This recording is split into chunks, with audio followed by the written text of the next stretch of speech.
Selamat pagi. Sebelum kita mulai kegiatan pembelajaran kita, mari di pagi hari ini kita akan mengawali dengan doa. Mari kita sebelum doa kita berdoa. Bapa, kami bersyukur di pagi hari ini buat cinta kasih-Mu yang Engkau berlakukan dalam kehidupan kami. Terima kasih Bapak, terima kasih Tuhan Yesus di saat ini karena akan memulaikan kegiatan belajar kami. Biarlah Engkau pimpin agar bisa terlaksana dengan baik. Ini doa kami Tuhan, dalam nama Yesus kami berdoa. Amin. Di saat ini kita akan masuk dalam materi bab 9, yaitu tentang penyajian data. Namun sebelum kita masuk atau kita membahas tentang penyajian data ini, mari kita ketahui dulu tujuan dari pembelajaran ini. Di mana pembelajaran ini bertujuan untuk supaya siswa-siswa dapat menyajikan data baik dalam bentuk tabel, baik dalam diagram batang maupun diagram garis. Dan kemudian kenapa kita itu harus belajar tentang penyajian data ini, karena nanti di kelas 2 kita akan menemui mata pelajaran tentang statistika, di mana di situ juga kita akan membahas tentang penyajian data. Nah, untuk itu mari kita belajar bersama-sama agar di mana di kelas 2 nanti kita sudah mempunyai bekal untuk masuk dalam penyajian data. Nah, sekarang kita masuk dalam materi tentang penyajian data. Sebelum kita membahas tentang penyajian data, di saat ini kita ketahui dulu apa sebenarnya itu data. Ada yang tahu apa pengertian data? Setahu Enci, waktu kelas 5 atau 6 SD itu tolong pernah bahas tentang penyajian data. Mungkin selupa kan. Jadi di saat ini kita akan kembali membahas tentang penyajian data. Di sini kenapa penyajian data ini sangat penting? Karena di kelas 2 nanti kita akan mendapatkan mata pelajaran yaitu tentang statistika, di mana di situ orang akan membahas juga tentang penyajian data. Jadi kalau kelas 7 orang sudah belajar tentang penyajian data, di kelas 8 nanti orang sudah ada buka, orang sudah tahu apa itu penyajian data. Sekarang ada yang tahu pengertian data? Apa itu data? Oke, sekarang Kak kasih gambaran. Di sini Kak tanya satu persatu, dari ketiga siswa kelas 7 Kak tanya satu persatu ukuran sepatu. Ukuran sepatu. Nah, kalau Kak sudah tanya satu persatu, Kak sudah dapat atau Kak sudah dapat informasi. Tanya Aren ukuran sepatu 38, Rian ukuran sepatu 39. Jadi dari informasi yang Kak peroleh ini Kak boleh buat data. Data siswa kelas 7 SMP Negeri 1 Atap Bira. Ukuran sepatu. Kak boleh bikin data. Nah, sekarang apa itu data? Oke, sekarang data itu adalah bahasa Inggris yang bersifat majemuk, yaitu datum. Nah, ada data, ada datum. Sekarang apa itu datum? Ada data, ada datum. Ada yang pernah dengar apa itu datum?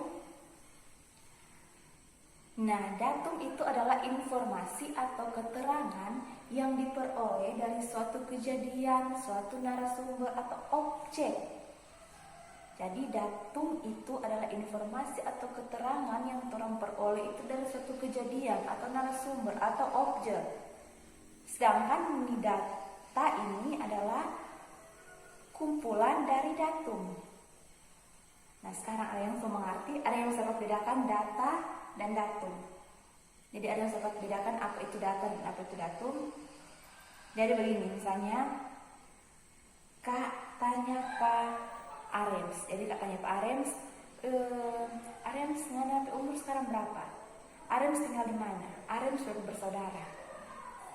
Itu Kak cuma tanya Pak Arems. Jadi Kak sudah dapat informasi tentang Arems. Arems tinggal di mana, Arems usia berapa, dan lain sebagainya. Itu yang disebut datum. Nah, beda dengan kalau Kak tanya satu persatu. Ketiga siswa ini Kak tahu, Kak tanya semua satu persatu. Kak dapat tahu Arems umur, Geral punya umur, Nasya punya umur. Kak sudah dapat informasi. Itu yang disebut data.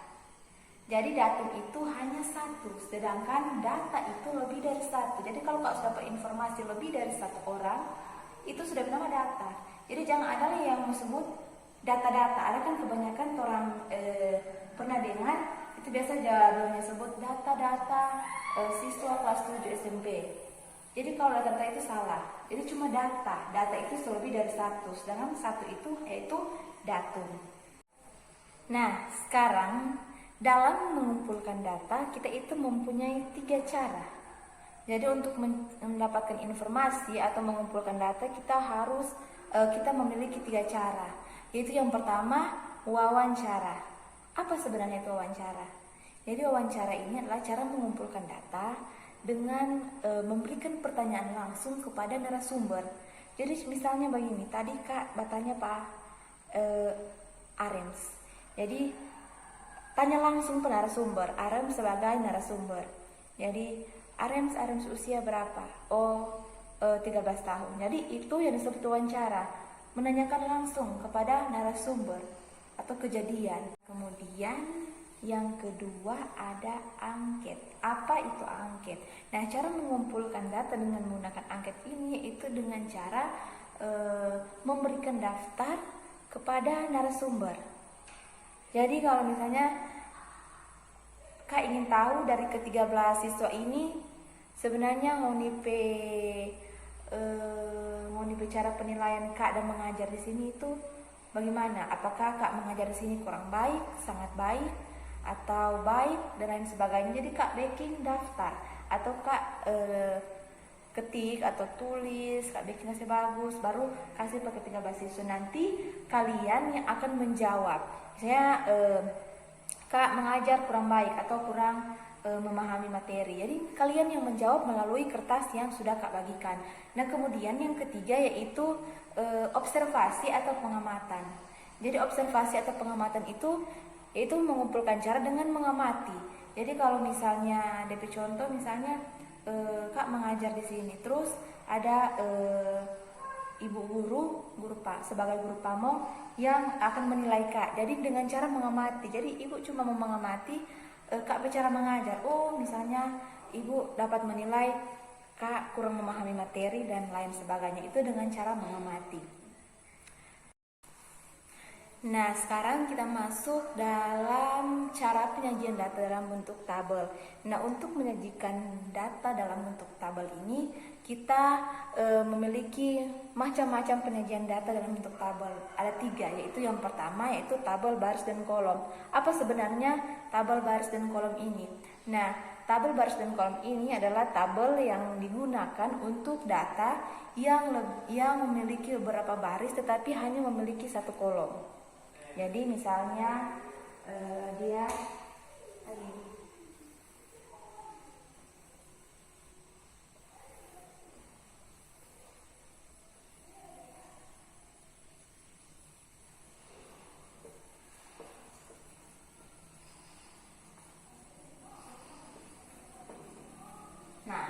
ini misalnya DP tabel berbentuk begini, dia kan memiliki beberapa baris. Misalnya di sini 1, 2, 3, 4. Tapi dia hanya memiliki 1 kolom. Nah, kemudian yang kedua yaitu ada tabel kontingensi. Jadi tabel kontingensi ini adalah tabel yang digunakan untuk data yang lebih dari 2 kolom. Jadi dia data yang lebih dari 2 kolom. Kemudian yang ketiga yaitu ada tabel distribusi frekuensi.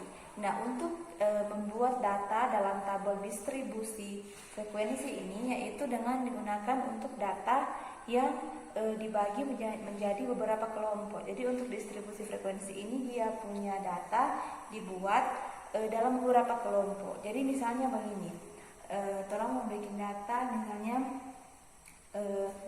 nilai dan jumlah siswa. Jadi misalnya ada nilai 51 sampai nilai 60. Ada berapa siswa di kelas 7 yang dapat nilai 51 sampai 60. Kemudian juga dari 61 sampai 70.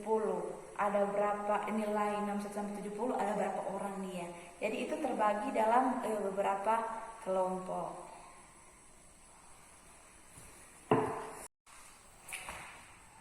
Nah, sekarang orang coba untuk membahas satu soal. Di sini ada soal jika diketahui data nilai ulangan harian dari 20 siswa. Jadi diketahui di sini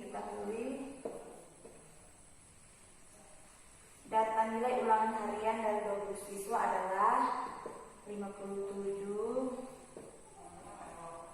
87, 85,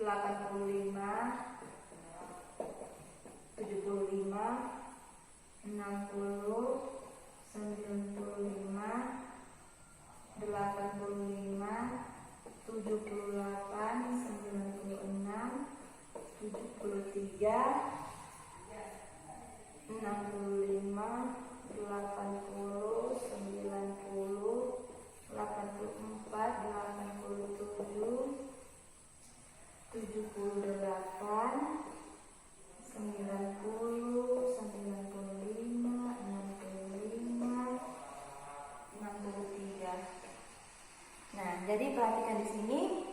Di sini sudah ada data nilai 20 siswa, itu ada 57, 80, 57, 87, 85 dan seterusnya. Nah, kemudian di sini DP pertanyaan susunlah data tersebut dalam tabel distribusi frekuensi. Oke, sekarang kita akan membahasnya. Jadi distribusi frekuensi. Tadi kan distribusi frekuensi terus ketahui DP cara membuat itu tabel yang dibuat dengan data mengelompokkan, kan mengelompokkan. Jadi apa yang orang harus buat dulu? Jadi tolong perhatikan berapa itu dia punya tabel. Jadi di sini ada nilai, di sini ada banyak siswa. Ini DP frekuensi, banyak siswa. Nah, jadi DP cara membaca bagaimana? Orang perhatikan dulu di sini.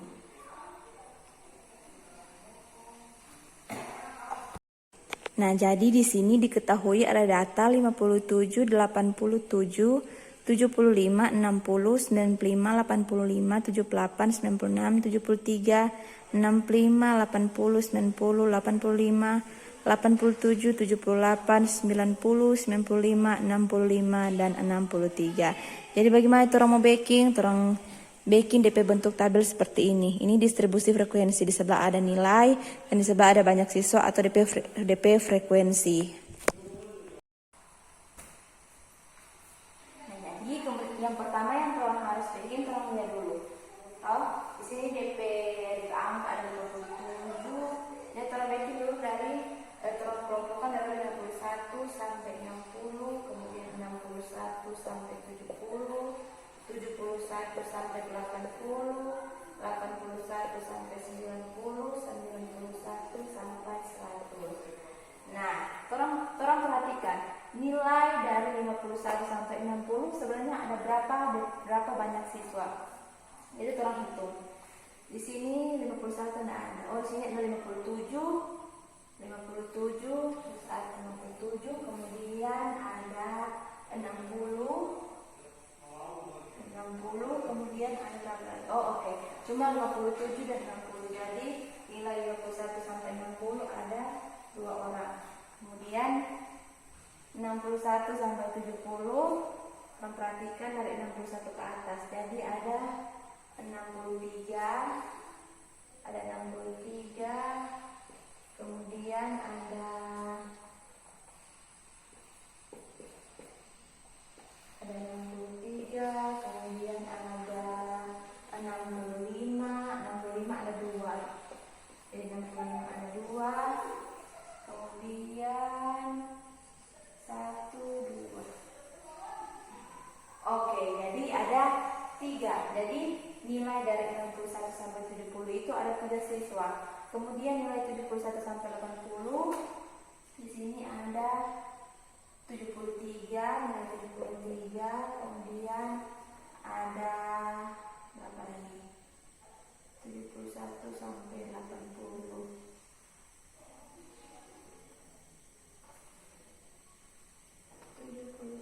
Oh, ada 75. Ada 75. Kemudian ada berapa lagi? 75. Kemudian ada 78. 78 ada 2. Nah, kemudian jadi di sini 71 sampai 80 ada 4 siswa. Kemudian 81 sampai 90. Perhatikan dari 81. 81 tidak ada 85, ada 84, kemudian ada 85. 85 ada 1, 2, ada 2, kemudian ada 87. 87 ada 1, 2, ada 2 lagi. 2, 4, 5. Kemudian 88 ini ada 8, 9, 90. 90 ada 1, 2. Dan 90 ada 2. Jadi 1, 2, 3, 4, 5, 6, 7. So 7. Jadi nilai 81 sampai 90 ada 7 siswa. Kemudian 91 sampai 100. Jadi 91 sampai 100 di sini ada 95. 95 ada 1, 2. 95 ada 2. Kemudian 96 ada 1, 96. Kemudian sudah 1, 2, 3. 3, 5, 9.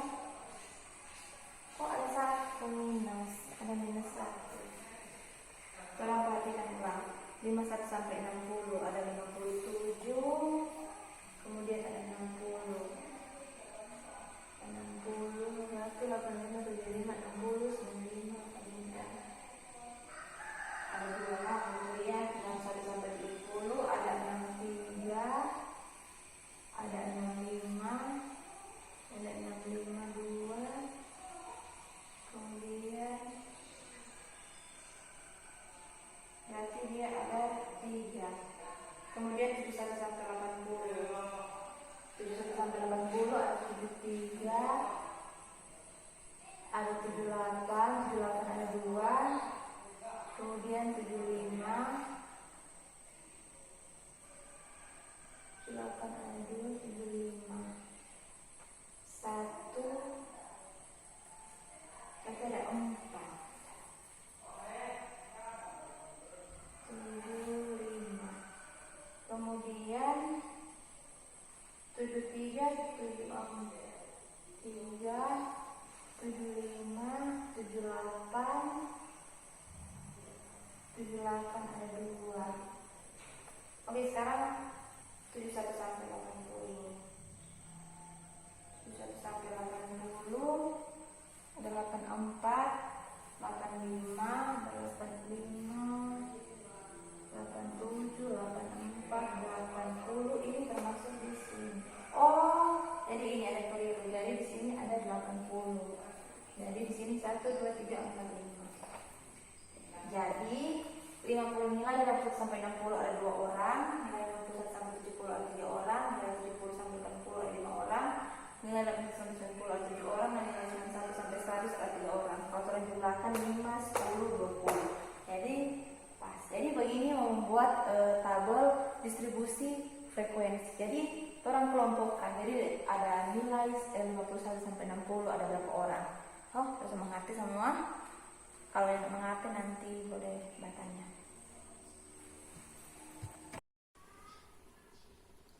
Nah, sekarang ini kita masuk pada menyajikan data dalam bentuk diagram batang. Nah, dalam diagram batang ini biasanya digunakan untuk menyajikan data yang dapat dikategorikan atau dikelompokkan. Misalnya pada nilai ulangan, jenis pekerjaan, hobi, dan sebagainya. Juga diagram batang ini bisa digunakan untuk data tahunan, misalnya harga barang dari tahun ke tahun, besar keuntungan dari tahun ke tahun, dan sebagainya. Nah, pada diagram batang ini data akan digambarkan membentuk persegi panjang yang memanjang ke atas. Nah, setiap persegi panjang harus memiliki lebar yang sama dan tidak boleh menempel antara satu dengan yang lainnya. Nah, lalu bagaimanakah cara untuk menyajikan data dalam bentuk diagram batang? Untuk lebih jelas, mari kita langsung masuk pada contoh berikut ini. Nah, sekarang kita langsung perhatikan contoh yang telah dipaparkan. Di sini ada contoh terdapat data tinggi badan siswa kelas 7A. Di sini kita boleh perhatikan. Nah, untuk membuat diagram batang, maka kita harus cari tahu dulu banyak siswa pada masing-masing tinggi badan. Nah, tapi data yang diperoleh ternyata masih belum urut atau acak, sehingga agak sulit untuk dihitung. Jadi, untuk lebih mudah, kita harus mengurutkannya terlebih dahulu, mulai dari data yang paling kecil sampai ke data yang paling besar, sehingga datanya tersusun dengan rapi. Kita perhatikan tabel. Nah, setelah kita menyusun data, kita buat sumbu datar dan tegak yang saling berhubungan, di mana sumbu datar menyatakan kategori dan sumbu tegak menyatakan banyak data atau disebut dengan frekuensi dari masing-masing kategori. Kemudian gambar setiap data satu persatu secara berurutan sehingga diperoleh gambar seperti yang telah dipaparkan. Nah, kemudian kita masuk pada mengolah dan menyajikan data dalam bentuk diagram garis. Nah, di sini diagram garis biasanya digunakan untuk menyajikan data yang berkelanjutan atau kontinu, seperti jumlah penduduk setiap tahun, jumlah produksi barang setiap tahun, perubahan iklim dan cuaca pada rentang waktu tertentu, dan lain sebagainya. Nah, sesuai namanya, pada diagram garis, data akan digambarkan membentuk garis. Nah, cara menyajikan data dalam bentuk diagram garis hampir sama dengan diagram batang, hanya langkah akhirnya saja yang berbeda. Kita hanya perlu menarik garis secara berturut-turut dari titik-titik yang telah disesuaikan. Nah, kita langsung masuk pada contoh, dan contoh kita perhatikan pada gambar yang ada, di mana contoh tersebut adalah lanjutan dari contoh soal yang ada di diagram batang, dan kita akan membuat diagram garisnya. Perhatikan contoh.